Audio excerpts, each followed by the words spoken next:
Hello, folks, and welcome to AANMC's webinar with Dr. Penny Kendall-Reed. We will be talking about sleep today and how you can transform your health, hopefully for good. So before we begin the webinar today, next slide, please. I'm just going to go through a little bit of housekeeping. So all attendees are in, I think we went one slide too far. Thank you. All attendees are in listen only. We would prefer, if possible, that you use the Q&A function for any questions that you may have during the course of the webinar. This way we can track what has been answered and make sure that we're getting all of your questions taken care of.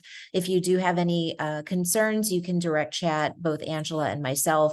We would be able to assist you. If you have any additional issues, always feel free to email us at info@aanmc.org.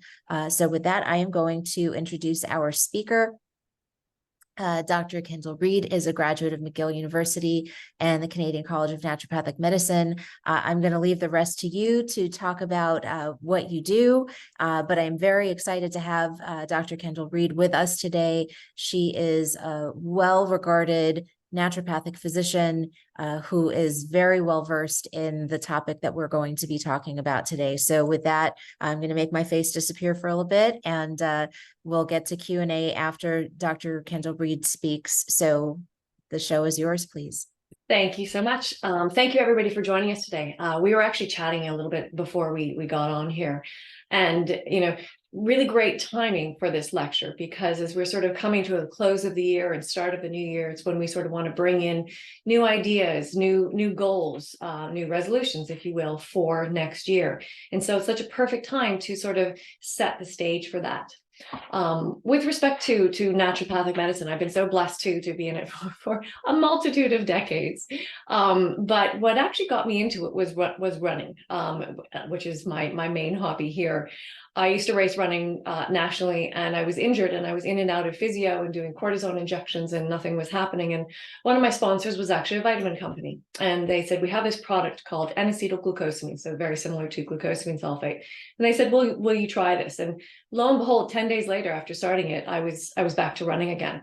And I thought, well, there must be something, to this natural stuff, because I was always going down the traditional route. And I grew up in a very healthy family. I was always the child who had the Brussels sprout sandwich versus the peanut butter and jelly. And I was always jealous of the kids who got the peanut butter and jelly. But now I'm grateful for that foundation of health that I had. So my hobbies certainly continue to be very active, with climbing and rock climbing and hiking and tennis. Behind that strength comes one of my biggest strengths, which is the ability to keep going. Whether it's a physical adversity, a mental adversity, a lifestyle adversity, I've been blessed with the ability just to put one foot in front of the other and keep going. My weakness, hands down, chocolate covered almonds. I will put together snacks for my husband every single week, and in them I throw in some chocolate covered almonds. And every time I eat them, he doesn't touch them. And I'll get a little picture he'll send me from work in his little snack box. He's like, where are my chocolate covered almonds? And of course, I've eaten those. And what I wish I knew years ago was perfection is absolutely overrated, but it's also dull. What makes us each unique are our differences, our errors, our imperfections. And that's what makes us us. So I'm really excited this is my disclosure. You can read this at any time on your own will. Really excited to jump into this. What's really fantastic about naturopathic medicine is that we truly, our goal is to get at the root cause of the problem. So when we're looking at people who suffer from sleep, often with my patients, I'm not treating their sleep, I'm treating other variables. And they're like, but I came in here for sleep, that's my problem. I'm like, yeah, but what's behind it is actually not the sleep. We can sedate anybody, we can give anybody a sedative, but that doesn't mean it's going to fix why the sleep is off. And that's what we're going to be looking at today. What's behind different issues in health, particularly sleep? And 30% of our population suffers from insomnia. 30%, up to 60% of people over the age of 60 have insomnia. I mean, this is crazy. It's so prevalent that the World Health Organization has declared sleep loss as an epidemic in industrialized nations. And people sleep 20% less than they did 100 years ago. over 100 million people in the US are using prescription sleeping pills. This isn't the over-the-counter ones. This isn't the natural ones. This is prescription sleeping pills. This is outstanding. But let's look at this next one. This is huge. The number one cause of insomnia is stress and anxiety. And we're going to get into why some people don't think that they're stressed, and yet that's still the cause of their sleep disorders. 90% of visits to healthcare practitioners are due to stress or stress-related pathologies. We cannot ignore those two sentences. What's behind the stress? Sleep, or what's behind the lack of sleep is stress. 90% of visits to doctors' offices are due to stress. We've got to treat that variable. People who suffer from sleep loss are 27% more likely to become overweight or obese, even on the most ideal diet. We're going to get into why. And 74% of our population is overweight or obese. So when we start to cycle around those things, we can't treat insomnia without treating stress. We can't treat weight without treating stress. We can't treat stress without treating insomnia. They're all interactive. We have to look at all sides of this triad. And it starts with stress. When we have a stressor, our adrenal glands, they sit back on our kidneys, they release our stress hormones. They're called cortisol, adrenaline, and noradrenaline as well. They do a whole bunch of different things in the body. They help us fight or flight, push us into the sympathetic stress side of our nervous system, away from the parasympathetic side, the campfire, if you will. And we deal with that stressor. Biologically, as humans, we are designed for 1 hour of stress a day. That's it. The rest of the day, we're supposed to be hanging out at the campfire, chatting with our buddies. Once we have dealt with that single stressor, those same hormones, cortisol, adrenaline, and noradrenaline, but mostly cortisol, they bind into receptors on the hypothalamus and pituitary, two glands in the brain. And that's the signal to the central nervous system to say, okay, great, I'm done with this stressor. Tell my adrenals to stop making more stress hormone, take my nervous system back away from the stress hunting side, back to the campfire, and everything hormonally returns back to normal. So the key here is the turning off of the stress response. Because what happens in our society is we don't just have 1 hour stress a day. We have like 23 hours of stress a day. So we're constantly sending these hormones out into the body. All of those receptors in the hypothalamus and the pituitary, they get full and they get blocked. So now we lose the ability to actually turn off further stimulation of the stress response. And this is called a loss of feedback in the HPA axis. And basically what it means is now it doesn't take a stressor. We're just pumping out stress hormones 24/7. Doesn't matter if it's Sunday, doesn't matter if it's Tuesday, doesn't matter if you have a work deadline or if you're away on holiday, we're making these stress hormones. We can speed up this treadmill of stress hormone production by having a deadline at work. We can slow it down by going away on holiday, but it always returns back to producing them because we're not actually turning off the production of the stress hormones. And that's what we're going to learn how to do today and the effects that it has. So when we're talking about stress and anxiety, we're talking about three main hormones: cortisol, adrenaline and noradrenaline, or epinephrine and norepinephrine. And these have a variety of effects in the body, but ones that we know really well: panic and worry and anxiety and depression and anger. Sleep disturbances. And there's two sorts of sleep disturbances that we see. One where people wake between 2 to 4 in the morning, and we're going to get into why. Do you ever wonder why you wake always between those hours? You look over and you're like, oh my God, it's that again. You may think it's your bladder, but it's not. It's actually your nervous system waking you at that time. And then your bladder goes, oh, I'm awake. I might as well go to the washroom. And then weight gain or diabetes. The newest form of diabetes is not food-induced diabetes. It's actually stress-induced diabetes. So all of these effects are actually worse if stress begins at a young age. When we're young, our nervous system is educating itself, much like our immune system does. When we're exposed to a small virus or bacteria, our immune system learns, I need to mount this small response to it, and then it grows and educates. Our nervous system is the same. Our stressors are supposed to be small. My sister stole my doll. I had a fight with my friend. We learned to make a small amount of stress hormone. If we have a big stressor as a child or grow up in a stressful household, all clinical research shows that those people are far more likely to have clinical depression and clinical anxiety induced with much smaller stressors than others, because their nervous system learns, I need to make this amount of stress hormone just to stay safe. So we want to protect our kids as well here. What does cortisol do with respect to weight? Our metabolism is almost entirely controlled by three hormones: leptin, adiponectin, and ghrelin. They control everything from the rate of our metabolism to food cravings to our hunger, that what else can I eat after dinner, even if we're full, we're going back to the cupboard, to how much of our food do we store as fat. Cortisol alters the production of all three of those hormones, and that results in a reduction in our metabolic rate from 92% down to 35%. So you can eat the same really clean diet, but now your metabolic rate is down to 35%. It also increases the production of inflammation by 76%. And inflammation, particularly one called interleukin-6, this substrate, it gets stored inside of our fat cells.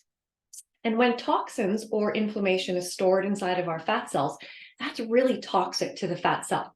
So the fat that's in this cell actually acts as a buffer to the toxicity of the inflammatory substrate or the toxin itself. So you may diet perfectly, eat perfectly, exercise perfectly, but if you have a lot of inflammation in the body or a lot of toxins in the body, the fat cell will not give up any fat. It'll hold on to it because that's the buffer to preserve itself so it doesn't die from an increased ratio of toxin to that fat cell. So we just hold on to it. Cortisol also triples the release of insulin to what are called linear bond carbohydrates. Those are the breads, the pastas, the fruits, the legumes, chickpeas. It's all the grains and starches and sweets. So it makes you treat the banana on the side of the right as if you were eating a banana on the size of the left. So you can actually eat a smaller amount of carb, but get a much bigger impact on the body when cortisol is around, which is also how it develops into diabetes. What about our sleep? What's going on here? Why are we waking at 2 to 4 in the morning here counting sheep? Well, sleep, a lot of similar crossover of hormones here. We have the cortisol, we have the norepinephrine and adrenaline, we have melatonin here, and we have adenosine. Melatonin is our sleeping hormone, which we're going to get into. Adenosine is a neuromodulator. So adenosine is something that we start to produce it when we wake up in the morning, and we produce it all day long, and it peaks before bed. And it's one that makes us groggier or sleepier or want to go to bed. When we start sleeping, we stop producing it so that we wake up in the morning refreshed and alert, and then it builds up to make us groggy again by the end of the day. When we are sleeping and cortisol is around, cortisol will peak between 2 to 4 in the morning. That is when our major stage 4 sleep is. It's trying to block us from going into stage 4 sleep. Because when cortisol's out, our body thinks that we're hunting for that saber-toothed tiger. So the last thing it wants you to do is go into deep sleep. So it will actually block your sleep between 2 to 4, that deep sleep, to wake you up because it's not safe. Alternatively, we can also sleep straight through, but we will skip over the stage 4 sleep that peaks between 2 to 4. So you'll go stage 1, 2, 3, skip over deep sleep into dream sleep and back. So you sleep straight through, but you're not in a good, deep, refreshing sleep. So you may even sleep 9 hours, 10 hours a night, but you wake unrested. And cortisol also increases inflammation, which has a big impact on our melatonin production. So as we see here, melatonin should peak between 2 to 4 a.m. in the morning. It starts to come out around 8 p.m. It peaks between 2 to 4, where our biggest healing deep stage 4 sleep is, and it drops around 6 a.m. so that we're nice and alert and ready to get up in the morning. Well, look at the relationship here, though. Cortisol has the exact opposite relationship. Cortisol should peak during the day at 6 to 8 a.m. to say, great, get me up and go. But when it's way too high, it peaks at 2 to 4 in the morning to block melatonin's production. So we're going to get an adverse curve. And we see this here with depressed and anxious patients. So if we scoot over to the third panel here, the plasma cortisol, the red line is a depressed, anxious patient. And we can see that their cortisol levels are much higher, and the normal patient is the blue line, and their cortisol levels are much lower. Now let's scoot over to the far left, the plasma melatonin. In the normal patient, we see that their melatonin is peaking between those hours of 2 to 4 in the morning. In the cortisol depressed patient, we see that their highest levels are between 2 to 4 in the morning. So again, if we look at this, we have a blockage of melatonin from our cortisol. And how does it do this? Well, as we mentioned, cortisol increases interleukin-6 or inflammation. Interleukin-6 is called a cytokine. Cytokines are those inflammatory substrates. And those cytokines, they actually bind onto the pineal gland, the gland that makes melatonin, and inhibits it from making the normal amount of melatonin and alters its timing of the release. So it doesn't allow it to start coming out at 8 p.m. and peak at 2, etc. It also will block the melatonin receptors in the brain. So if you do release the melatonin, it doesn't allow the melatonin to bind readily. Melatonin itself is a brain anti-inflammatory. So when we have more melatonin in our brain, we decrease the production of those inflammatory cytokines. So they're going to be blocking one another. Cortisol itself also blocks the binding of melatonin, as mentioned, because it doesn't want us to go into that deep sleep while we are sleeping, because what if that saber-toothed tiger comes? So they're all looping around together. What about the connection between cortisol and melatonin itself with the depressed patient? Depressed or stress-related patients, they all have sleep disorders, whether they recognize it or not. They may be the people that are sleeping straight through, but just waking exhausted, and then they like to blame it on their thyroid, but most often it's actually their sleep. All depressed and anxious patients have elevated cortisol. They all have altered adrenaline and noradrenaline, norepi levels, and they all have that loss of feedback in the HPA axis.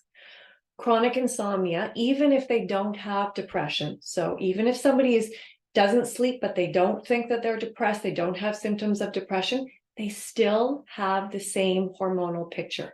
Just because you have altered stress hormone levels doesn't mean you're having panic attacks. It could come out in other symptoms like your sleep, and it will greatly affect sleeping, particularly in the first part of the night, as we saw. That elevation in cortisol is considered clinically the primary cause of sleep disturbances. And what we'll also see is an increase in CRH. CRH is the hormone which comes from that hypothalamus, that top gland in that HPA axis, stimulating the HPA axis. And we see that elevated in our insomniacs as well. So once again, you cannot treat sleep without treating the stress here. I don't wake up at night to check my email. I automatically have it forwarded to people in my dreams so they read it to me. I am shocked the number of patients who will say to me, yeah, well, I do. I wake up 2 to 4 in the morning, but that's okay because I just get my iPad out and I do my emails. Oh my God, that is the worst thing ever that you can do. Not just the night, not just the light that's coming in, but you're now taking your brainwave activity into beta wave, which is do, work, read, versus alpha, which is calming, and then delta, which is that deep sleep. So what about weight? How is this all connected? We spoke about those 3 hormones, leptin, adiponectin, and ghrelin, and what they control. So when they're off, we have a slower metabolism, we have increased food cravings, decreased satiety, and increased hunger, as well as increased weight gain, slower metabolic rate. But what about sleep with respect to these hormones? It doesn't take a massive amount of sleep loss to affect our metabolism.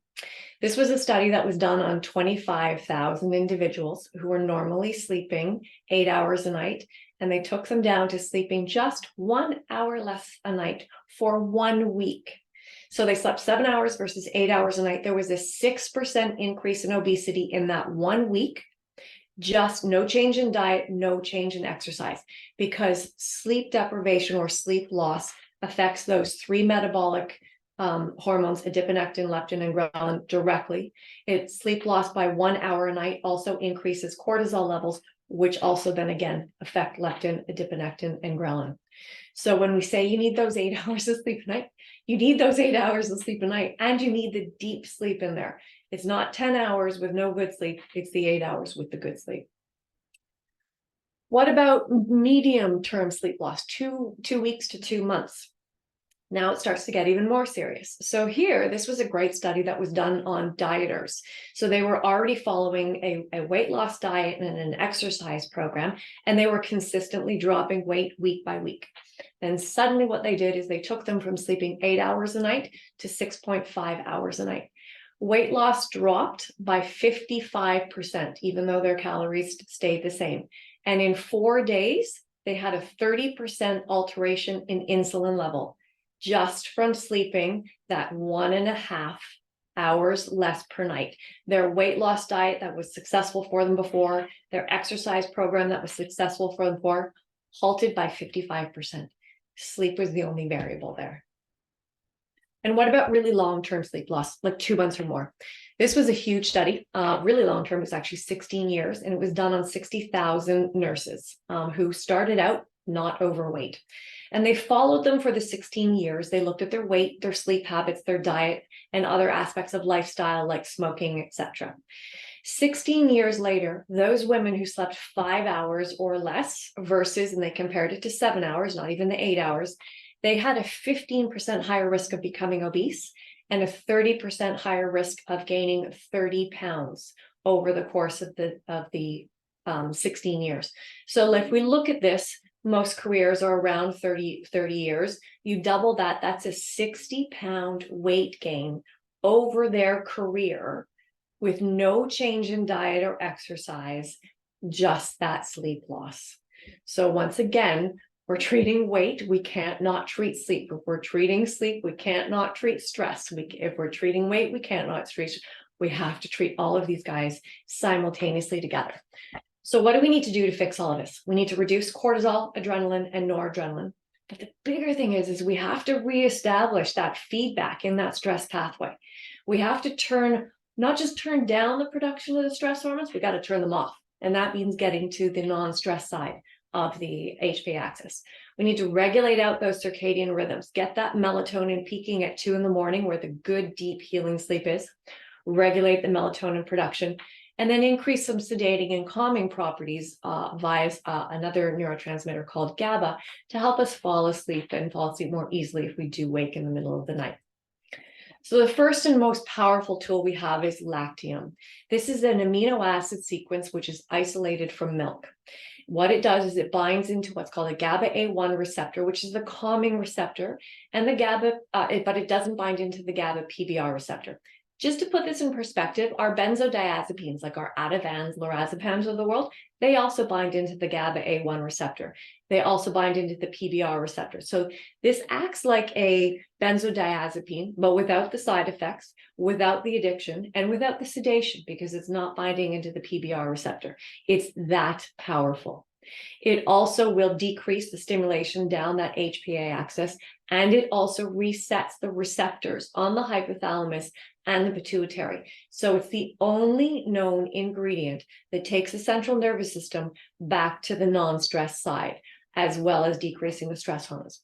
Let me just say right here, yes, it comes from milk, but it is 10 amino acids in length. Our immune system can only see something that is 12 amino acids or longer. So this scoots under the radar of the immune system. So even my anaphylactic dairy patients have no trouble with this because it scoots under the radar of the immune system. And what you feel when you're on this is just not sedated, not groggy, not false, just you off stress hormones. And how powerful it is. One study looked at taking 42 men. They gave them 200 milligrams of this casein peptide 3 times, so over a 36-hour period, because each dose was 12 hours apart. Or they gave them a placebo. They looked at cortisol levels, blood pressure levels, and heart rate. And they did this before and after giving them stressors. The stressors were having them do mathematical equations in a short period of time, as well as hot and cold applications on their skin, so both a physical and a mental stressor. What they noticed at the end are the people that got the lactium, their blood pressure only rose by 15 versus 25 in the placebo group. But here's the big thing. The group that got the lactium, their cortisol levels during those stressors only rose 3.39% versus almost 21% in the other group. That's a huge, in 36 hours. If we can drop cortisol in 36 hours from a rise of 21% down to less than 3.5, that's huge. Imagine what we can do after a week, after a month. It's incredible with this. Melatonin. Melatonin has a very protective effect in our brain. What it will do is actually stimulate our hippocampus, which is our area where we focus and concentrate. Melatonin's main purpose, though, is to push us into stage 4 sleep. There's so much falsehood with melatonin. It is not a sedative. It will never put you asleep. It will never keep you asleep. Its purpose is to push you into that deep sleep when we go to sleep, which peaks between 2 to 4 in the morning. And it's that stage 4 sleep that helps reduce the production of cortisol the very next day. Passion flower. This contains something called alanine, which is a flavonoid, which increases the production of GABA. And we saw that binding into the GABA A1 receptor calms the body. Binding of GABA into the PBR receptor helps to sedate the body. And all studies show that if you remove alanine, which is extracted from the passion flower, then the sedating and calming effects of this are lost. So we know it's the alanine in here, which is doing the majority of the functioning. Instead of giving GABA itself, I like to give passion flower, because giving GABA itself doesn't always mean a transportation of GABA to the receptor. When it's with passion flower also increases the uptake of GABA and pushes it into the receptor, has a higher binding and a better effect and a more natural effect. Why do we need GABA? Apart from that, those PBR, or how do we know that it's GABA that's helping us with the sleep? Well, if we take the cerebral spinal fluid of insomniacs and we compare it to the cerebral spinal fluid of people who sleep well, and we put that cerebral spinal fluid on cells that are genetically altered to have a bunch more GABA receptors than normal, when you put this spinal fluid on from the insomniacs, there's no firing, which means there's no GABA in their cerebral spinal fluid. If you put it from the normal people who sleep well, there's a whole bunch of firing as soon as you put the cerebral spinal fluid onto those genetically modified cells. Then if you take GABA, add it to the cerebral spinal fluid of the insomniacs, and then again put it onto those genetically engineered cells, you see everything firing again. So we know that it's GABA that's responsible for that. GABA also works to inhibit the excitation in the brain, the stimulation of the nerves down there. So it helps us feel less nervous about going to sleep and getting a much quieter night's sleep as well.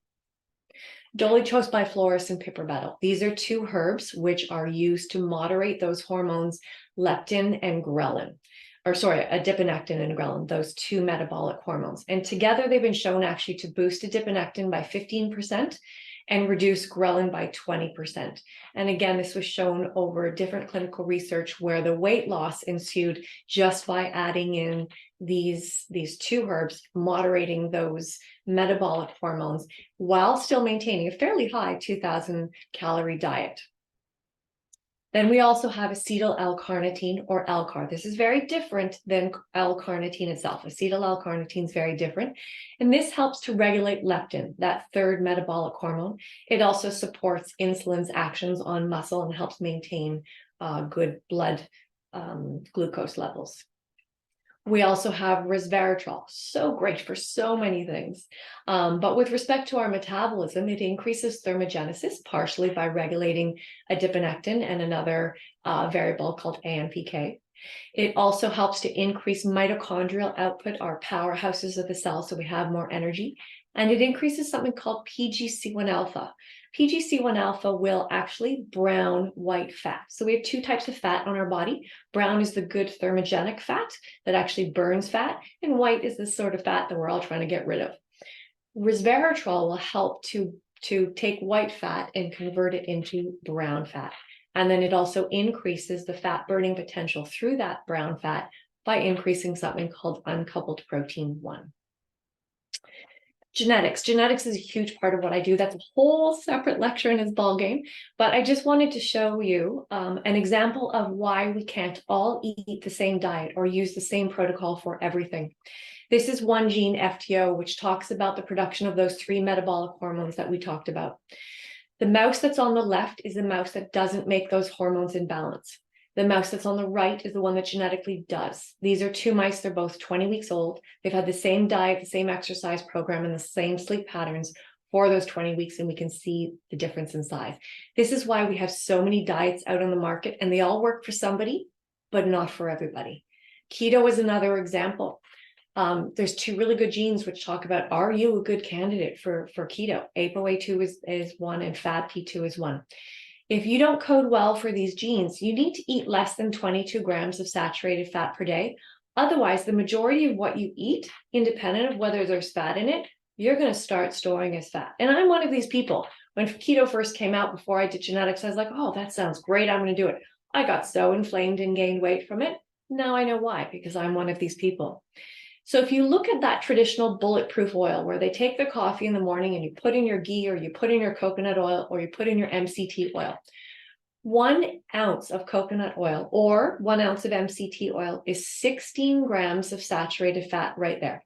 Then you add in your butter or your ghee, there's another 7.6. That coffee right away has taken you over that 22 grams of saturated fat. So if you're one of these people, everything you eat now for the rest of the day, you're storing as fat. So we need to look at genetics as well. What do you do if you don't know your genetics though? Dietarily, I'm going to push people into what I call the middle category of genetics. You want about 1 gram of protein for every kilogram of body weight, which is 2.2 pounds. You divide that into 3, and that gives you the amount of protein per meal. Unlimited vegetables and salads. These are the good carbs, the carbs that cortisol doesn't care about. They have what's called a 1,4 disaccharide bond. It's an inverted bond like this that cortisol doesn't care about. The grains, the starches, the sweets, the fruits, the alcohol, etc. Those are the ones that you want to drop down. They have a 1,2 linear disaccharide bond. Those are the ones that cortisol triples the release of insulin to. So we want to, while we're retraining things, drop that down to about half the size of the protein that's on your plate. From the protein, we got the portion above. And then keep the saturated fats to around less than 28 grams per day. But watch for signs of inflammation. I knew right away when I was following that keto diet, my body felt inflamed. I knew I was producing it. Therefore, I didn't really need to do my genetic testing there. I knew what I would say for that one gene. Balancing our life. This is the easiest in theory and the hardest to do in practice. I'm learning how to relax, doctor, but I want to relax better. I want to relax faster. I want to be on the cutting edge of relaxation. The number of patients who want to put in every relaxation technique, if it's too much and you don't have time for it and it's going to stress you out to do that relaxation technique, don't do it. Find something that you love doing. It doesn't have to be relaxation, and balance and stress management is about what brings you joy. Running is not relaxation per se, but it brings me joy. So that's a wonderful stress management technique for me. I'm not good with just sitting quietly. I love being out in nature is incredibly important for me, but I like to be going for a hike or a walk in nature. If cycling, on the other hand, I can't stand. And if you put me on a bike, I'm miserable in a moment, and that's a stressor. So find something that you love and put that into your life. If you have any questions, please feel free to contact AANMC, or you can contact me at the email above. And thank you so much for joining us today. Thank you so much. So before we go into question and answer time, I just want to make sure that we invite you all to our upcoming events. So in January, we are going to have 2 doctors talking about their journey to changing careers and becoming naturopaths. And then in February, we will be hosting with Dr. Decker Weiss, and he'll be talking all about hearts and heart disease and how you can fix your heart naturally. Next slide, please. So if you do have any questions, here is the contact information for AANMC. And we can go ahead and remove the slides and start to talk. So one of the first questions, Dr. Kendall-Reed, was around the supplement that you were talking about that was dairy-based, and what do you do with vegans? So that's a very difficult one. I try to encourage the vegans, if they will, to use this, because it literally is the only known nutrient that will reset those hypothalamic and pituitary receptors. We have a bunch of great adaptogenic herbs, the ashwagandhas, the rhodiolas of the world, etc. They all work on the adrenal level, so they will decrease the excess release of cortisol, but that's just slowing down the treadmill of cortisol. It's not resetting the nervous system back to the parasympathetic side. As of right now, we don't have an alternative for it. So that's one place where, if they will, I hope that they will, bend the rules a little bit for a medication here. It's hard, I know. Yes, it definitely is, but that's why naturopathic doctors treat the individual person. So, we work our best to help us go to all of the roots for each person. So, let me see here. Oh, there was a good question that came in. I did take a stab at answering it. But can you speak to people who are not, for whatever reason, able to maintain the normal circadian rhythm? Let's say that they are night shift workers, and so on. Can you speak Absolutely. to that piece? Absolutely. So there are some genes as well where people just have very poor control of circadian rhythm. So I generally have to push them with higher doses of things. But melatonin is used to reset circadian rhythm as well. Again, it's not going to put you asleep or keep you asleep. It is a resetter of that rhythm. What people are doing, though, is taking it improperly. They're taking it before bed. You need to take it at 8 p.m. Because it starts to come out at 8 so that you have your peak at 2 to 4 when most of the deep sleep occurs, where melatonin naturally peaks. If you take it at 10, it's going to peak at 4, from 4 till 6. One, you'll be groggy when you wake up because you might still be in a bit of delta wave at the wrong time. But two, you miss the biggest window of deep sleep. So for people who do shift work, or if you're going to a different time zone, I have people take it what would be 8 p.m. wherever they're going if they're traveling, or even 8 p.m. on their time shift. So let's say they are working from 6 p.m. to 2 a.m. I'm still going to have them take melatonin at 8 p.m. It is not a sedative. It won't put them to sleep. But when they do get home and go into bed, at least they're going to have a little bit of it in their system in the natural way. It's tough. Then what I'll do is use a natural non-addictive sedative formula to put them asleep when they get home. Shift workers are the hardest ones. For the rest of us who are not doing shift work, doesn't matter if you go to bed at 9, doesn't matter if you go to bed at 11, you need to go to bed at consistent hours, but you still have to take that melatonin between 8 and 9 p.m. independent of what time. And people who are doing shift work, I'm generally pushing them to about 9 milligrams a night. When I'm first resetting someone's melatonin, probably about 6 milligrams, maybe 9. If you take melatonin and you don't treat cortisol at the same time, one, it's often inefficacious, but two, it can often increase bad dreams or vivid dreams. And that's because the stage of sleep right after deep sleep is REM sleep, which is dream sleep. So if you go into dream sleep with high cortisol, and if you go into dream sleep, it's because you've gone into stage 4. So that's good, but your dreams are going to be active and vivid and fight or flight dreams. Treat the cortisol with the lactium and give the melatonin, and you have nice, quiet dreams. Thank you. I am getting a bunch of questions about prescriptions and dosages.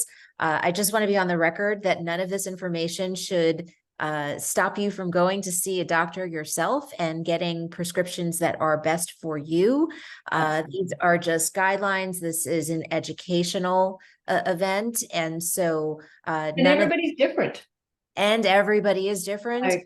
So there are so many different components at play for each individual. So we really, in order for you to get the best care, you should connect with a naturopathic doctor nearby. Absolutely. Make sure that you're getting the best care for you. So I just wanted to kind of put that out there, that even though Dr. Kendall-Reed is talking about different types of, general dosages, none of this should be specific medical advice for you. The take home today is that we have some amazing tools to reset this. But the biggest take home is, if you're looking to reset, we need sleep. Sleep is the foundation of our health. It is where we heal. Without it is the one thing, apart from water, it is the one thing that we literally will die without, and the fastest. But to fix the sleep, you have to look at the stress. You cannot separate the two of them out. If you're looking at treating weight, you cannot not look at your sleep and your stress. So the take home today is that there's so many integrations within our body. And again, that's where going to see your naturopathic doctor are really going to help for you to put those different pieces together. There's a reason why most people start getting tired, gaining weight, stop sleeping. all at the same time. It's not a fluke. You didn't just turn a certain age. Some variables happened that tipped off your nervous system, and now we got to turn all of those variables off simultaneously. Doctor, there were a few folks who have asked about different types of sleep disorders. Like, let's say that you have someone who is diagnosed with and has apnea and is on a CPAP machine. So how do you address patients who have, in addition to maybe some of these things that you've talked about, some underlying obstructive sleep disorders? Absolutely. So a lot of this is the actual underlying of sleep apnea, particularly the stress side, but particularly the inflammatory side. So that interleukin-6 and another guy called TNF alpha that really increase with stress, as well as with weight, they will inflame all of the sinuses. They will inflame all of the throat. And that's where a lot of the sleep apnea is starting from. And then when you have continual sleep loss from the apnea, we have even further reduction in melatonin production and further increase in cortisol, which keeps that inflammatory process open. So with apnea, you really have to look at treating the inflammatory side. There, I love to look at things like liposomal glutathione and N-acetylcysteine, which sort of treat the big end game inflammatory markers in our body. Thank you. Do you have any tips on different types of stress reduction that is not specific to supplementation? Absolutely. My favorite one is called hemisync or binaural beats. So these are a type of vibration that you listen to in stereo. And what they do is they stimulate the two hemispheres of the brain simultaneously. And when we do that, our nervous system goes into the parasympathetic side. So when we're thinking, we're talking, we're listening to this webinar, our right side's being very active. When we are listening to some classical music or meditating, our left side is being active. But that doesn't mean that they're simultaneously stimulated. So this vibration that you have to listen to in stereo, and they're free downloads on binaural beats. And then Hemisync is a website which gives a great deal of research behind it. Those downloads you do pay for. You just listen. What I love is that you're not actually supposed to sit and listen to them quietly. They're background noise, because the minute you start to tune into it and listen to it, our right brain starts to get activated. So it's supposed to be background noise. So what I do is I just keep earbuds by my computer, and at the end of the day, when I'm answering my patient emails, I stick them in. And I choose one that has no music overlaying on it and no words overlaying on it, because my ear will then go to those words and start listening to that and focusing on that. I just want that vibration. So I end my day with saying to my parasympathetic nervous system, go into balance, stimulate these two sides. And it becomes a Pavlovian response with this. So the first time you use it, it might take 20 minutes to get that balance feeling. And then the more you do it, literally 2 minutes into it, some of my patients will be like, I just feel my body go, boom. And it's a wonderful, free, non-pill way of balancing our nervous system. I'm also a huge fan, both personally, but also for patients, of body work. Things like massage and acupuncture, particularly massage for me, but it's granted, I'm paying them for that hour, but it's that hour where somebody is just giving back to me.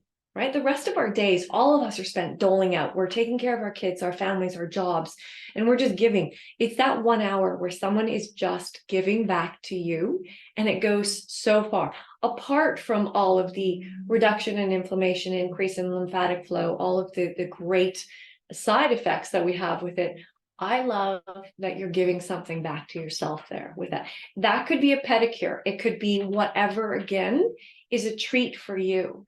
I want us to start putting those things in more frequently, and carving out time with our friends. Like these days, it seems like we have to book in talking with a friend or going out for dinner with her like months in advance, because we're all so busy, which is crazy. So trying to create that. Those are three sort of things that I really like to do. So someone has asked if you had any specific websites. I know that you mentioned the binaural beats. I'm just putting that into Yeah. the And Q&A. yeah.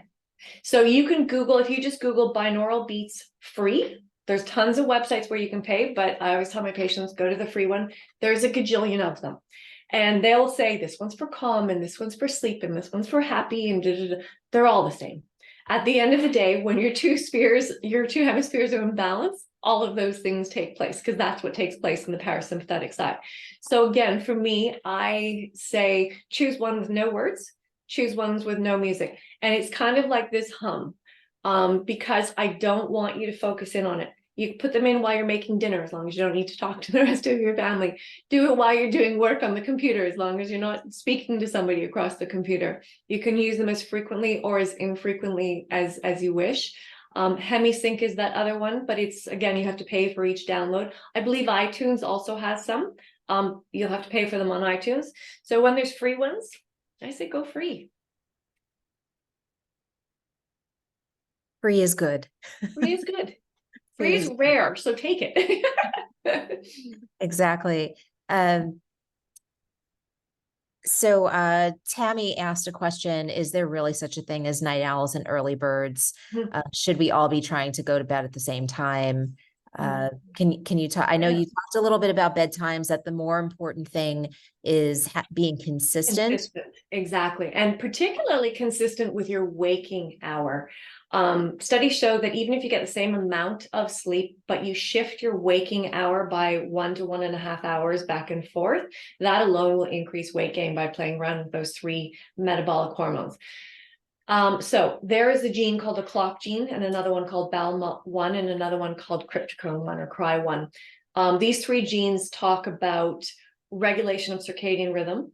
And in some of these, there are night owls. Their circadian rhythm is shifted. So rather than 2 to 4 being their actual peak of their highest deep sleep, it is actually 4 to 6. So they are better actually sticking with their body rhythm. But the most important thing is consistency with it. Aim for 7 to 8 hours. 8 would be ideal. And getting out of bed is the most important. So when people sleep 6 hours during the week and then catch up on weekends, it's one of the worst things that you can do. You got to get up out of bed relatively similar time on the weekends as well. So there is a question. I see Kathy put it in the chat. Kathy, if you can just focus these into the Q&A. But there's a question about phosphatidylserine and how that compares to Lactium. And I'd also love for you to talk about naps. Yeah, absolutely. So phosphatidylserine, wonderful for reducing cortisol, but it works mostly on an adrenal level. So we're slowing down that treadmill of cortisol production. We're not stopping it. We're not bringing ourselves back to the parasympathetic side, reigniting that feedback loop in that HPA axis. I've been using the Lactium for about 17 or 18 years in my practice, and I continually look for new things all the time. Not because I think there's one curiosity, but for the people who don't want dairy, which is far and few between, because when I do have a vegan patient who finally gives in and tries it, they're just like, oh my God, why did I wait for this? Just to let you know how easy the Lactium is in the body. It was originally isolated from breast milk. They noticed that babies that suckled with mom, their cortisol levels dropped. They thought, is it because they're suckling with mom, or is there something in the breast milk? So they put breast milk in a bottle, formula in a bottle, regular milk in a bottle. The breast milk baby bottle, their cortisol levels dropped most rapidly. Then they started playing around with it in lab, seeing which protein sequence in the breast milk did it. And now we isolate just that protein sequence from milk and do it and use that. You can't just drink milk or eat dairy though and get this. That would be like saying, I am going to increase eggs in my diet, so I'm gonna eat cake. Yep, there is an egg in cake, but we don't eat cake and go, oh, great, egg, I'm gonna do. You don't eat dairy and go, ooh, casein tryptic decapeptide. So we need to take that on an empty stomach, isolated away from food and particularly proteins, so it doesn't get lost. So here it says, how about NAC? So N-acetylcysteine, is that what? I thought you said naps, as in shut-eye naps. Oh, so NAC, you said NAC, okay. No, I said nap, as in taking a nap in the afternoon. So up here it says in the chat, how about NAC, N-A-C? I'm happy to answer both. That's different. Yeah. Okay. So there is two. So naps, absolutely. What I don't want people to get into. So first of all, let's change this back. A normal sleep cycle is 90 minutes. It takes 90 minutes to get from stage 1 to the end of REM.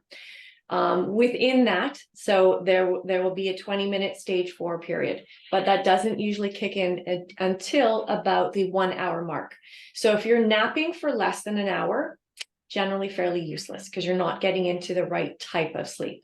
When we nap, we also disrupt the production of adenosine, that neuromodulator that builds up through the day, that when it reaches its peak, it makes us groggy, makes us tired and want to go to bed. Cortisol also blocks it, caffeine also blocks it, sugar also blocks it. Napping also blocks it. So to reset a wake sleep cycle, napping is not ideal. Genetically, there are a few people who can zip right into stage 4 sleep, and they do win in the napping category. They're very far and few between.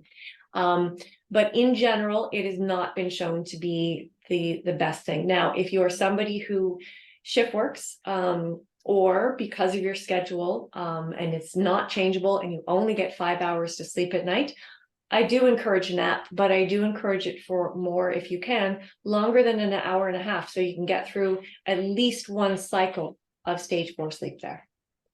Then with respect to N-acetylcysteine, or NAC, love. N-acetylcysteine precursor to glutathione, but it does a lot of different things, but my favorite is that it's a precursor to glutathione. Glutathione is our body's major anti-inflammatory. We have 6 routes of inflammation in the body. It will cover all 6 of them. But N-acetylcysteine, unlike glutathione, will cross the blood-brain barrier and get converted into glutathione and then decrease inflammation in all the neuroreceptors in the brain. So it's really, really important for that.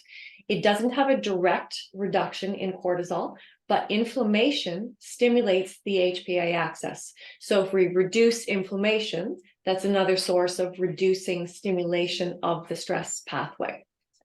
So I love NAC for so many reasons. Thank you. There was another question regarding testing of cortisol and how and when you do that when you're in the process of working with people. So I don't advise doing the serum testing, the blood testing for it. No, let's go back to easy and free. It's called orthostatic blood pressure test, and you can do this with your naturopathic doctor. It's where you lie down for 2 to 3 minutes, take your blood pressure, stand up, take it again. When we stand up, gravity pulls blood away from the head. That acts as a physical stressor. So our adrenal glands release adrenaline, noradrenaline, and cortisol, which tighten up our blood vessels, pushing blood and oxygen up to our head. And that's our mechanism of how we don't faint every time we stand up. Independent of where our blood pressure starts, if it's high or low, when we stand up, it should go up both numbers, both the systolic and diastolic, 10 points or around 10. If it goes up too much, then we're making too much stress hormone. If it falls, then we're making too little. This is the best way of assessing cortisol. It's been clinically equated to be as accurate as a dexamethasone challenge test, which is where we take your blood, we take cortisol levels, we shoot you full of steroids, we take your blood again, measure your cortisol levels again. Kind of overkill, just to get a good look at what's going on there. Serum cortisol itself has such a wide range, but when we're looking at any hormone testing in blood or saliva, hormones are always being produced, dumped in the blood, gone up into a receptor, used, metabolized, broken down, cleared out of the body.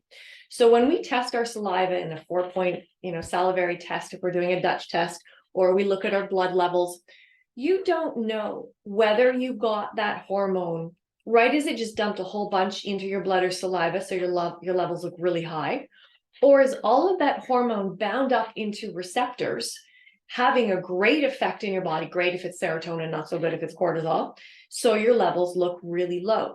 And this is, again, why I sort of do away with all that testing and I just go straight to genetic testing with my patients, because it tells me how much do you make? How many receptors do you have to bind it? How quickly do you transport it to those receptors? Genetics for me is like when we first discovered MRI in traditional medicine. It's this whole other view into the body and allows us to see really what's going on in it.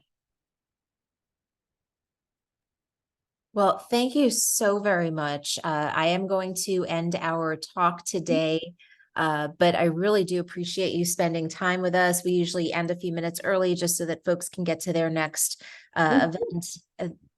If you're like me, you've got wall-to-wall Zoom calls for the next few hours. And so definitely appreciate time to take care of ourselves as well in between our work. So thank you so very much, Dr. Kendall-Reed. I really very much appreciate you sharing this.